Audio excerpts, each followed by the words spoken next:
13ই April রবিবার নীল ষষ্ঠীর দিন ভুল করেও করবেন না এই 5টি কাজ, নয়তো সংসারের ক্ষতি হবে, বিশেষ করে সন্তানের অমঙ্গল হবে। রাধে রাধে বন্ধুরা, আপনাদের সকলকে নতুন আরেকটি ভিডিওতে আরও একবার অনেক স্বাগত।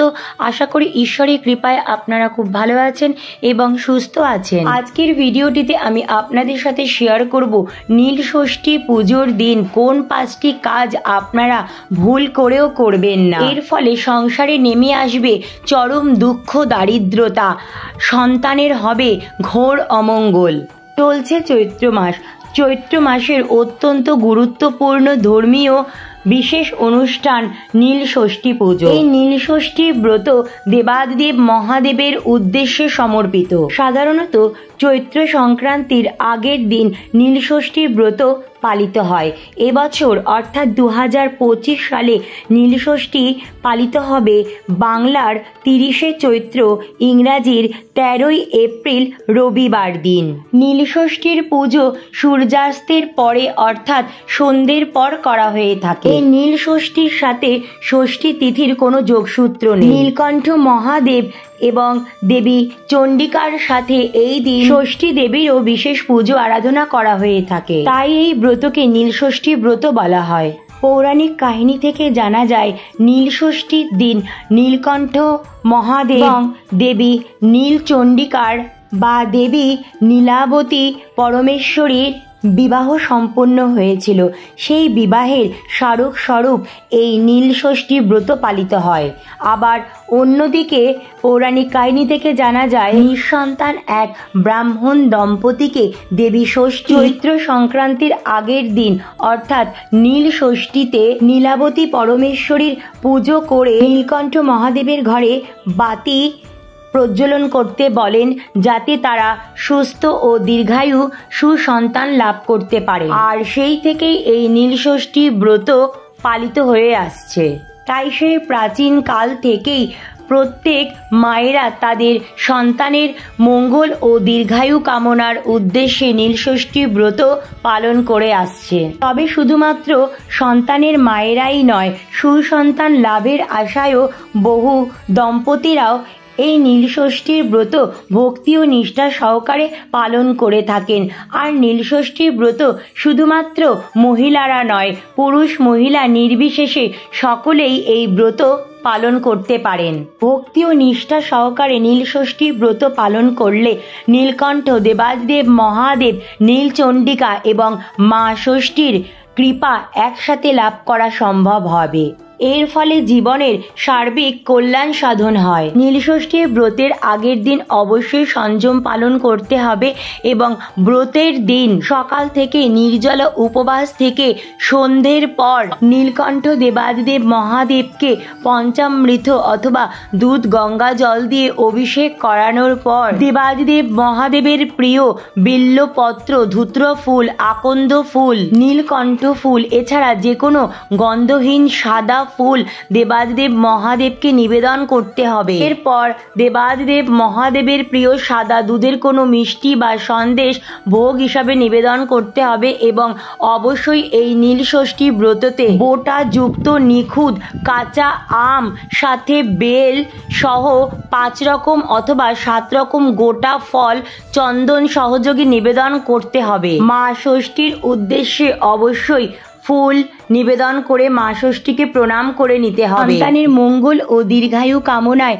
এবং পরিবারের মঙ্গল কামনার জন্য নীলের ঘরে বাতি দান করতে হবে। নীলের ঘরে বাতি দানের জন্য মাটির নতুন ঘিয়ের প্রদীপ, তাতে তুলোর সলতে সহযোগে প্রজ্বলন করে বাবা মহাদেবের কাছে নিবেদন করতে হবে। আবার অনেকেই মোমবাতিও নীলের ঘরে প্রজ্বলন করে থাকেন। ভক্তি ও নিষ্ঠা সহকারে নীলষষ্ঠীর পুজো করার পর অবশ্যই নীলষষ্ঠী ব্রতকথা পাঠ করে পুজোর প্রসাদ গ্রহণ করে নীলষষ্ঠী ব্রত সম্পন্ন করার নিয়ম শাস্ত্রে রয়েছে। বাড়িতে শিবলিঙ্গ থাকলে অবশ্যই আপনারা বাড়িতে দেবাদিদেব মহাদেব অর্থাৎ নীলষষ্ঠী পুজো সম্পন্ন করুন এবং আপনাদের বাড়ির আশেপাশে যে কোনো শিব মন্দিরে গিয়েও আপনারা নীলষষ্ঠীর ব্রত পালন করে আসতে পারেন। অবশ্যই কিন্তু নীলষষ্ঠীর ব্রত কথা পাঠ করবেন, তা না হলে কিন্তু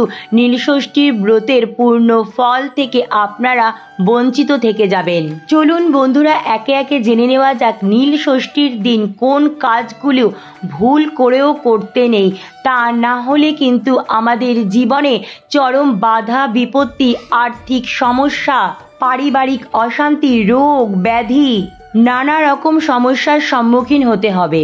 প্রথমত, যারা নীলষষ্ঠী ব্রত পালন করবেন তারা তো অবশ্যই ব্রতের আগের দিন সংযম পালন করবেন এবং ব্রতের দিন সারাদিন নির্জলা উপবাস থেকে সন্ধ্যের পর নীলষষ্ঠীর পুজো সম্পন্ন করে ব্রত ভঙ্গ করবে। যারা শারীরিক অসুস্থতার কারণে বা যে কোনো কারণেই হোক নির্জলা উপবাস রাখতে পারবেন না, তারা অবশ্যই ফল, দুধ, সাবু, মিষ্টি, ফলের রস, নানা রকম শরবত গ্রহণ করেও আপনারা এই ব্রত রাখতে পারেন। ব্রতের দিন কিন্তু ভাত রুটি গ্রহণ করবেন না। অনেকেই পুজোর পর সাবু মাখা বা সাবুর তৈরি নানা রকম রেসিপি, নানা রকম ফল, দুধ, মিষ্টি, শরবত ইত্যাদি গ্রহণ করে থাকেন এবং ব্রতের পরের দিন পারণ বিধি সম্পন্ন করে অন্ন গ্রহণ করার নিয়ম শাস্ত্রে রয়েছে।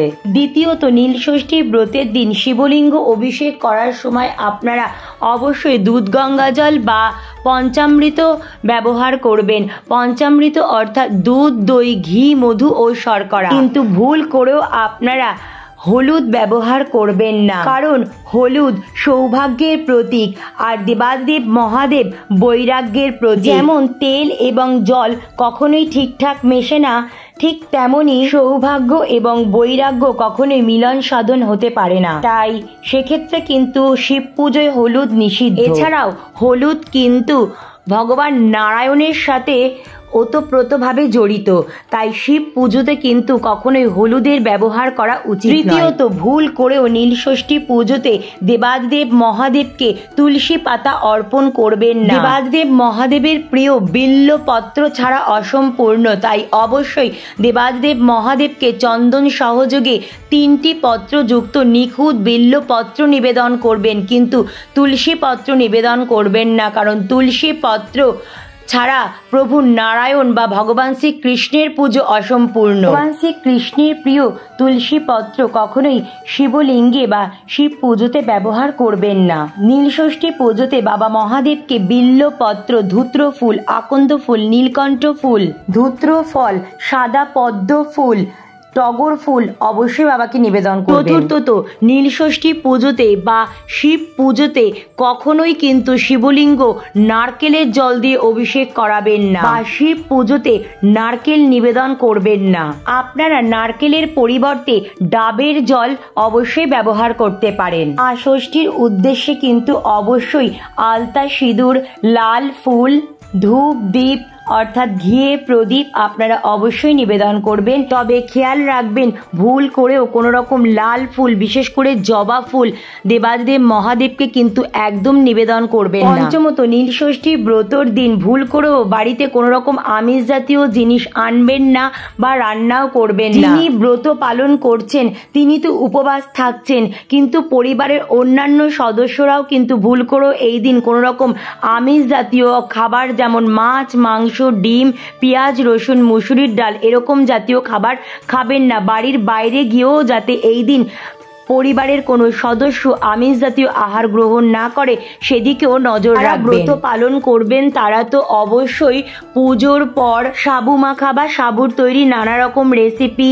আপনারা গ্রহণ করতে পারেন, কিন্তু সেক্ষেত্রে খেয়াল রাখবেন এই দিন কিন্তু সাদা নুনের পরিবর্তে সন্দপ লবণ ব্যবহার করবেন। সন্দপ লবণ অত্যন্ত শুদ্ধ এবং পবিত্র, যে কোনো পুজোর কাজে এই সন্দপ লবণের ব্যবহার করা হয়। নীলষষ্ঠী ব্রত পালন করুন বা নাই করুন, এই দিন কোনো রকম আমিষ জাতীয় খাবার বা পোড়া জাতীয় খাবার বা কোনো রকম তেতো জাতীয় খাবার একদম ভুল করেও গ্রহণ করবেন না। এছাড়াও কোনো রকম নেশা জাতীয় জিনিস বা মাদক জাতীয় কোনো রকম জিনিস একদম সেবন করবেন না। কোনো রকম নেশা জাতীয় কাজ যেমন জুয়ো খেলা, তাস খেলা বা লটারি কাটা এরকম কোনো নেশা জাতীয় কাজ এই দিন ভুলেও করবেন না। এছাড়া এই নীল ষষ্ঠীর দিন কোনো রকম ক্ষৌর কর্ম যেমন চুল দাড়ি নখ একদম কাটবেন না, সাবান শ্যাম্পু একদম ব্যবহার করবেন না। এই ব্রতের দিন একদম বেশি বেলা করে ঘুমোবেন না, খুব সকাল সকাল পারলে ব্রাহ্ম মুহূর্তে ঘুম থেকে উঠবেন।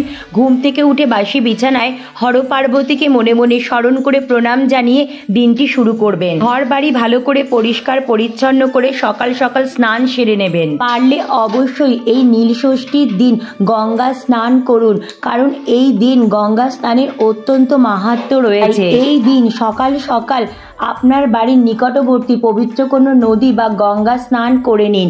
আর যদি সম্ভব না হয় সেক্ষেত্রে বাড়িতেই স্নান সেরে নিন, তবে স্নান সেরে শুদ্ধ বস্ত্র পরিধান করে নিজ মস্তকে ও পুরো বাড়িতে এবং পুজোর উপকরণে ভালো করে গঙ্গা জল ছিটিয়ে দেবে। এই দিন বাড়ির শিশুদের বা কোনো ছোট বাচ্চাদের একদম মনে আঘাত করে বা কোনো রকম কষ্ট দিয়ে কথা বলবেন না বা তাদের সাথে কোনো রকম খারাপ ব্যবহার করবেন না। এতে করে কিন্তু দেবাদিদেব মহাদেব এবং মা ষষ্ঠী অত্যন্ত রুষ্ট হয়ে যাবে। বাড়ির পরিবেশ ঠিক রাখবেন, বাড়িতে এবং বাড়ির বাইরেও কোনো ব্যক্তির সাথে কোনো রকম তর্কে বা ঝগড়ায় জড়াবেন না। এই দিন আপনার গৃহে আসা অসহায় গরিব দুঃখী ব্রাহ্মণ বৃদ্ধ অসুস্থ কোনো ব্যক্তিকে ভুল করেও কিন্তু খালি হাতে ফেরাবেন না। নিজ সাধ্য সামর্থ্য মতো তাদের অবশ্যই কিছু খাওয়ান বা তাদের কিছু দান করুন এবং এই দিন অবলা জীব জন্তুদেরও কিন্তু অবশ্যই কিছু খাওয়াবেন, তাদের সাহায্য করবেন। নীল ষষ্ঠী ব্রতের দিন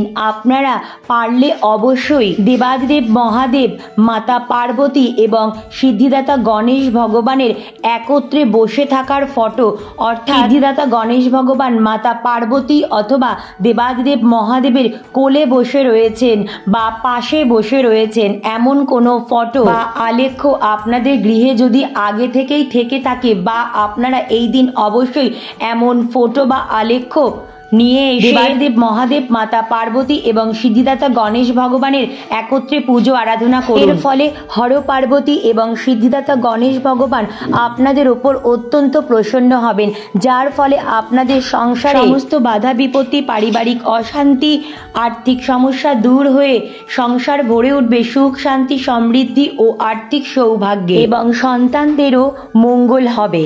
এই দিন ভুল করেও কিন্তু আপনার সন্তানদের বা অন্য কোনো শিশুকে কোনো রকম মনে আঘাত দিয়ে কথা বলবেন না বা মারধর করবেন না, কারণ এই দিন কিন্তু মা ষষ্ঠী প্রত্যেক শিশুকে আশীর্বাদ দিয়ে থাকেন। তাই এই দিন আপনারা আপনাদের সন্তানের মঙ্গল ও দীর্ঘায়ু কামনার উদ্দেশ্যে বাবা মহাদেব, মাতা পার্বতী ও দেবী ষষ্ঠীর ভক্তি ও নিষ্ঠা সহকারে বিশেষ পুজো আরাধনার পর আপনাদের সন্তানদের মঙ্গল ও দীর্ঘায়ু কামনার উদ্দেশ্যে অবশ্যই ভগবানের কাছে প্রার্থনা করুন। তো বন্ধুরা, আজকের মতো এইটুকুই। অনেক অনেক ধন্যবাদ ভিডিওটি দেখার জন্য। রাধে রাধে।